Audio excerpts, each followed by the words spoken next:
وحير أذر دلك وفدرال كدبنا xiriirka ayaanu u jarnay dawladda federaalku ma iman karto maamul hebel wasiir hebel ama taliye hebel ayaa garoonka laga soo celiyay waxaanu la xiriireynaa ama keenaynaa dalka aanu doonno dastuurka maamul hebel waxa uu qabaa sida iyo sida waxa noo qoran dastuur noo gaar ah dabcan waa dastuur khilaafsan midka qaranka ee dhexe waxa khilaaf soo kala dhex galay labada madaxweyne ee hebel iyo tan ugu daran ee haatan taagan waxaanu soo qabanaynaa madaxweynihii dalka oo dhan iyo wixii lamid ah waa kelmado dabcan aad kaliya ka maqli karto siyaasadda Soomaaliya oo aan anigu ku naanayso siyaasad geel min la yaabo yaasinka khaladna fahmin federaalku nidaam ahaan uma xuma mana aha in federaalka aragti siyaasadeed ahaan uga soo horjeedo laftiisa laakiin muhiimadu waa sida xun ee aan ugu dhaqmayno dabcan khilaafyada ka dhasha siyaasadda xillileeyda ah ee Soomaaliya ee bilaa xilgaradka ah waxa haatan isku haya dawladda federaalka Soomaaliya iyo madaxweynaha maamulka Jubbaland waqti badan se iskaga lumin mayno sababaha aan qotada dheerayn ee haatan la isku qardoofay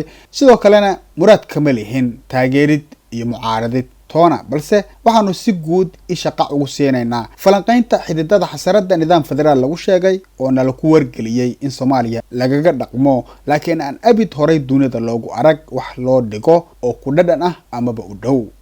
khaladka ugu weynna walow aanay maamuladu eedda ka marnayn waxaanu saaraynaa hoggaanadii kala dambeeyay ee dawladda federaalka Soomaaliya sababtan waxay tahay inaanay marna si buuxda ugu dadaalin inay xaqooda doontaan oo ay gobolada iyo shacabkaba baraan sida awoodaha loo kala leeyahay xitaa wax kale ba joogtay ma jiro hoggaan dalka soo xukumay oo warbaahinta dawladda federaalka ummadda u mariyay baraarujin iyo wacyigelin ku saabsan sida uu federaalku u shaqeeyo iyo qaabka howlaha loo kala leeyahay tusaale dawladda federaalku ilaa imika ma haysato xuquuqaheedii asaasiga ah sida inay maamusho dhammaan dekedaha garoomada xuduudaha dalka iyo kastamada inay saldhigyo ciidan oo military iyo police dhaxaba iskugu jira iyo xarumo dawladeed oo madani ahba ku lahaato gobol kasta ilaa imika ma dhicin taa iska badaaye dawladdu waxay canshuurtaa hal magaalo oo qura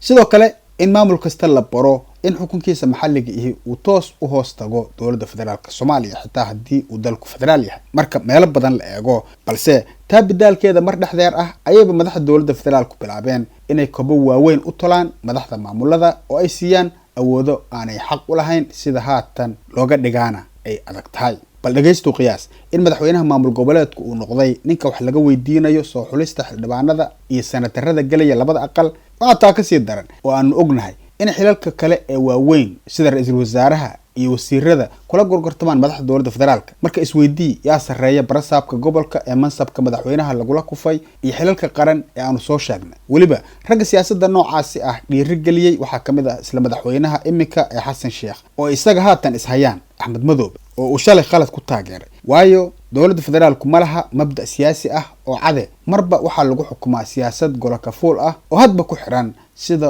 uu yahay dareenka maalintaas uu qofku xambaarsan yahay mucaarad iyo muxaafidba dawladda federaalku se hadiiba aanay iyadu toosnayn oo tusaale lagu daydo noqon karin oo aanay lahayn xeerar ilaalinaya danaha qaranka midnimada iyo xasiloonida dalka sidee wax ku saxaysaa hadda lafteeda rag xilal sare oo qaran soo qabtay ayaa iyana imika isla jidkii uu Xasan shalay ku jabay wali dabada haya sida Sheekh Shariif Khayre Deni Warsame iyo wixii lamid ah tan kale waxa sideedaba khalad ah inay isfacaystaan ama isku qasmaan siyaasadda dawladda federaalka Soomaaliya iyo midda goboladu iyo sidoo kale mucaaradka dawladda federaalka Soomaaliya iyo midka gobolada tan kale marka sidan oo kale la isu qabto hadhow waxa la gaarayaa heshiis dulka xaadis ah oo aan si buuxda u xalinaynin xididada xasaradan soo noqnoqotay keenay oo ugu horeyso isbarbaryaaca aan xeerarka waafaqsanayn ee maamulada iyo dawladda federaalka oo awoodahoodii ay u muuqdaan kuwa la isku sidkay walow inta badan la isku haysto awoodii dawladda federaalka ugu dambeyn ma maqashay kelmadan adeer dalku waa federaal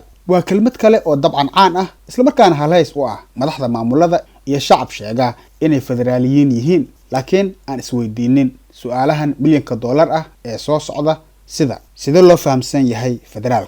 federaalku se min qofka shacabka ah ee maamulxa ama ya ku nool adeeg la siiya mise waa in nin kugu beel ah uu xil qabto kadibna isku kooleeyo federaalku min dawladda federaalka lala murmaa mise waa in mujtamaca maxalliga ah meel la gaarsiiyo oo wax loo qabto haddii se nidaamka dhexe looga cararay in wax kasta hal meel laga xukumo haddii uu gobol kasta hal nin ku habsado oo uu daato kaligii ka digta tooreeyo maxaad kororsatay magaca maamul goboleedku mareerba mise waa gobol ay ummadii oo dhami wada degan tahay oo laftiisa loo baahan yahay in midnimadeeda halkaa lagu ilaaliyo ma waxaan nahay dalal urur ku midaysan mise dal qura iyo qaran hal xuduud leh tusaale maxaa loola jeedaa kelmadda dowladaha xubnaha ka ah dowladda federaalka Soomaaliya iyo su'aasha ugu weyn uguna dambaysa oo ah halkee gaaraynaa haddii aan abid sidan faraqa isu haysano oo daba soconno siyaasadahan bilaa horumarka iyo hal abuurka ah ee hankeeda oo idil ku eg yahay haysiga kursi holac dhex yaala. Maxamed Xaaji, Hadal Same TV.